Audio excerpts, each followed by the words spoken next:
Good morning, everybody. Hello, David Marshall here, or afternoon or evening, obviously, depending on when you're listening to this. David Marshall from Set Network England and the Conscious Creation Academy. So let's just get into this podcast. And this podcast is probably, and I hope I do justice to it, the most important knowledge, life transforming understanding that you can have, and it's about the nature of reality. It's actually about how reality is formed and how you create it, because there are lots of versions.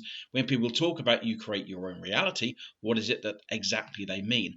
And certainly from my experience, the Seth material is the only one that really breaks it down to understand that you are not floating on a planet in space right now. I know you might think you are, and it appears as though you are, and science tells you that you are, but you are not. It's simply not the case, and it's the most radical, fundamental understanding. If you don't have it right now, if you do, fantastic, and hopefully this will remind you, because it will liberate you in your ability to create the things you want, or even inspire and motivate you to explore a little bit further. So let's get into it today. Now, what I did want to say is that my experience of reality, having had out-of-body experiences since I was 3 or 4 years old, talking to non-physical personalities from about that kind of age, my experience of reality, actually, I had this experience of reality we're going to talk about today before I bumped into the Seth material. And that for me is a really fundamental point in my own acceptance of what's being said here. And obviously my experience backs it up now, because I play about with it more. My experience is more and more in depth than it's ever been. But I think that's good to say. It's good for me to know that actually I'm simply not blindly following something. My experience was very real in these ways before I bumped, many years before I bumped into the Seth material. And this just really solidified and crystallized my understanding, empowered me, transformed my life. So let's get into it. Okay, so what we're going to look at now is actually the nature of personal reality itself. So Seth talks about mass reality and personal reality. And of course, through our history, then, people have been thinking that, the world exists in their tribe, and then that the world exists in their village, and they've gone further, and then the world is flat, then the world is round. We're floating around the sun, it's floating around us, all those types of things. The truth is, none of that is true. You are not floating on a planet in space.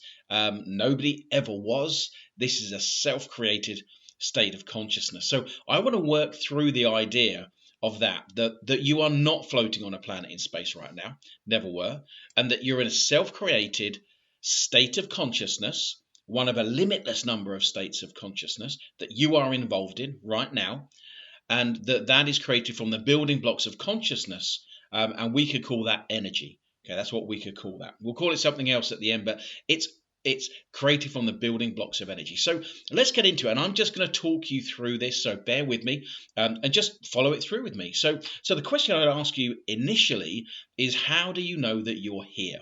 I mean, here I am. I'm sitting in my office. I've got a bottle of water there because I'm trying to drink some more water, and a microphone in front of me, and a computer, all this kind of stuff. And wherever you are, wherever you're experiencing your personal reality, how do you know that you're there? Because that's really, truly important. How do you know you're there? And some of you might have thought already, but the truth is, it's because the 5 senses tell you that you are. That's the only reason that you think, believe, and experience your there-ness, the wherever you are right now. Okay, so the 5 senses, when you think about it, are the only things that tell you where you are and when you are, if we're looking at a watch and all that kind of stuff. So that's really important to understand. It's only the 5 senses that tell you where you are. Now, there is some good exercises where if you imagine that your 5 senses were taken away, would you still exist? And you would. You still exist. And that's, we're getting into the truly immortal self. I mean, you are as dead now as you're ever going to be. Also, as well as not floating on a planet in space. So, but let's come back to this. So how do you know that you are where you are right now? Well, it's because your 5 senses tell you that you are. It's the only reason. And you make 1 million, and I make 1,000,001 decisions based on the fact that we presume that we're we're floating on a planet in space. That's what we do up until we know better. So the next thing to have a think about is, and the next question is there experience beyond the 5 senses? Okay, is there experience? There's experience in the 5 senses. Okay, we call it physical reality. appears solid and all those types of things. But is there experience? Are there things happening beyond the five senses? And of course, science would tell us yes, they are. Light, ultraviolet light, and sound, and all those types of things. So it's tapped on the door. But what we know is that there is a whole bunch of information within reality itself, that our five senses removes most of that information, and it creates an experience. So your five senses are not viewing an experience that's external to you. It's the other way on. They are creating an experience based on a limitless amount of other experience, call that probabilities, and presenting you with one probability, one main probability, which is we call physical reality. So the senses actually do the creating. So when we're talking about you create your own reality, that's tapping on the door of knowing what that means. So you're here because you've got five senses. There is experience beyond the five senses, but your senses remove that information and present to you, create, quite literally, a physical reality. And that creates the experience of time and space, okay, of sound, of light. So it's not that time and space exist external to you, or the wall that I'm looking at with my business plans is external to me. My senses are creating that, quite literally. And so let's just hold that for a second. So let's take that on board.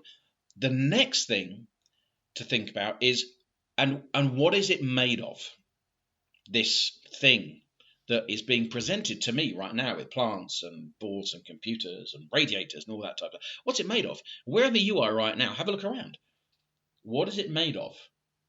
Now, if you've been exploring reality and energy and all those types of things for any sense of time, then what you know is, if you get down to molecules, quarks, and all that kind of stuff, is that it's all made of the same stuff.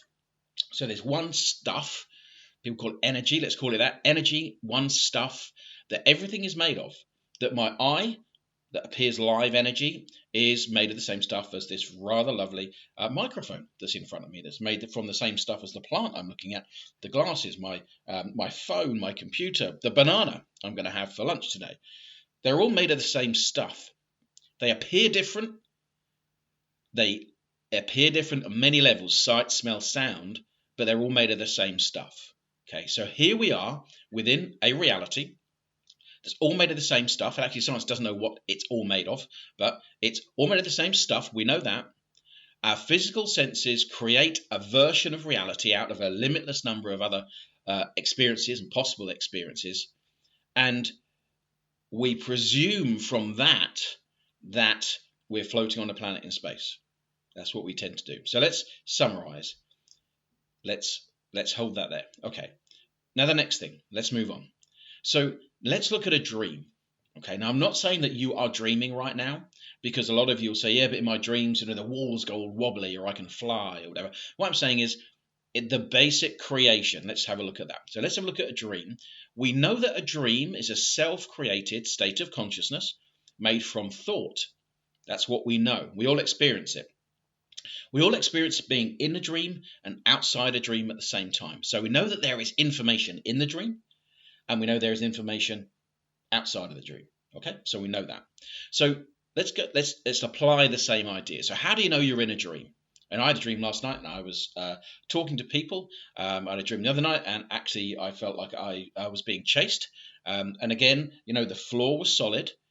Everything was there from physical reality. There was people, there was sound, there was light, there was events, all those types of things. I've also had experiences in dreams that are totally different to that. They're totally off the wall. But if we come back to your experience, how do you know you're in the dream when you are in it? A real dream, when you're really embedded in it.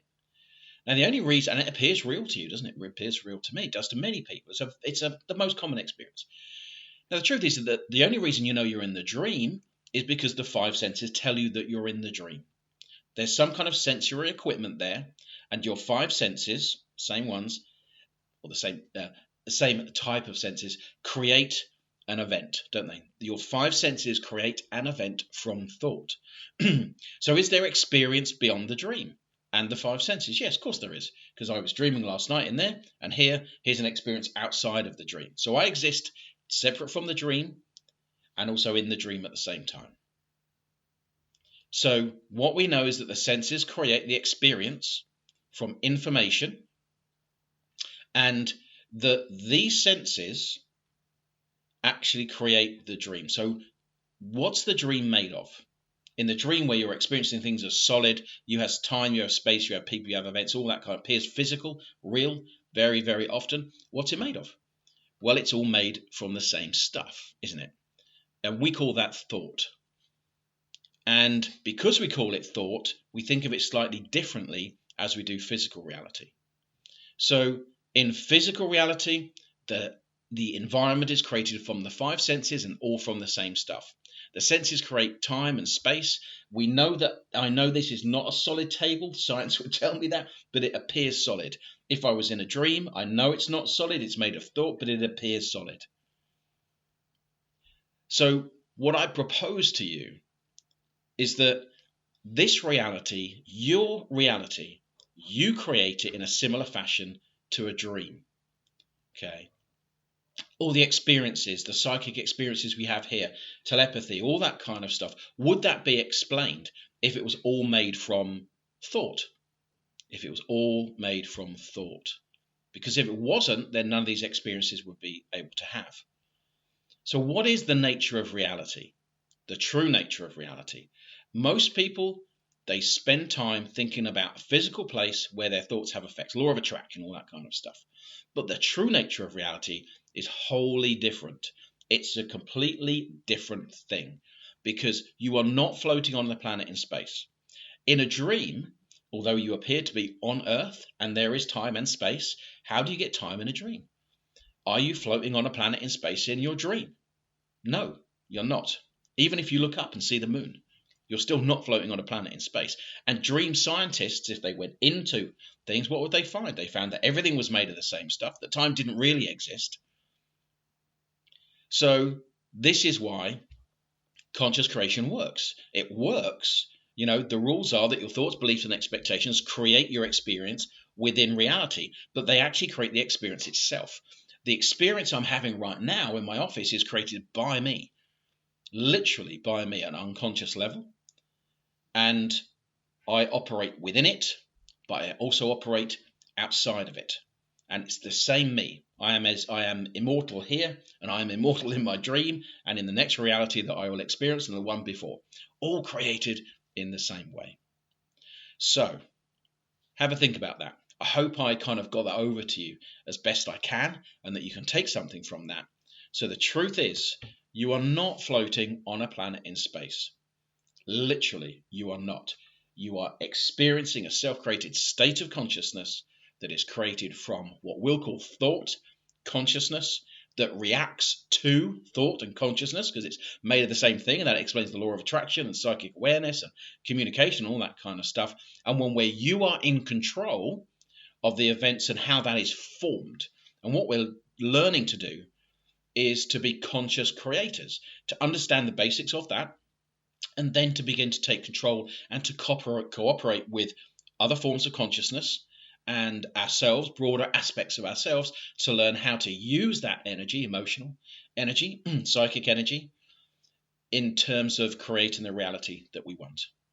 And so that, my friends, is the nature of reality. And I hope that helps you. It's mind-bogglingly blowing and absolutely amazing, but it is true. And that's the beauty of understanding the true nature of personal reality.